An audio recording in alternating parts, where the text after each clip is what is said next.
అమీర్పేటలో ఉన్న మాంగళ్యకి రావడం జరిగింది. ఇక్కడ ఏదో కేజీ సేల్ నడుస్తుంది. సో ఎవరైనా అమీర్పేటలో ఉంటే కంపల్సరీ రండి. అసలు ఖాళీ లేదు, ఫుల్ రష్ ఉంది. మాకైతే శారీస్ అవసరం లేదు, సో మేము పైకి వెళ్తున్నాం. జోక్ చెప్తానమాట.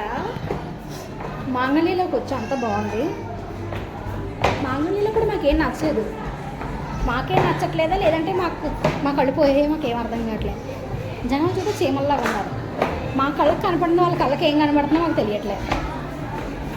మొత్తానికి చాలా చిరాకుతో ఇక్కడ నుంచి కూడా వెళ్ళిపోతున్నాము. దీన్ని బట్టి ఏమర్థమైందంటే ఫిక్స్ నిజం, అమీర్పేటలో నీ రోడ్ సైడ్ అంటారు కదా, అవే మాకు పర్ఫెక్ట్. మాకు ఈ మాల్స్ గీల్స్ షాపింగ్ మాల్స్ సెట్ కావు, కొద్ద వేస్ట్. మేము మా గమ్యస్థానానికి రీచ్ అవ్వడం జరుగుతుంది. ఇప్పుడు ఏంటో వెళ్ళాము, చాలా కొనేద్దాము, ఏదో చేసేద్దామని. తినడానికి వెళ్ళినట్టుంది. ఏ విషయంలోని అన్సాటిస్ఫై అయిన ఫుడ్ విషయంలో మాత్రం సాటిస్ఫై అయ్యే వస్తున్నాం మేము. ఇంకేం చేస్తాం అంతే. దీన్ని బట్టి ఏమర్థమైందంటే పర్టికులర్గా మేము షాపింగ్కి వెళ్ళకూడదు.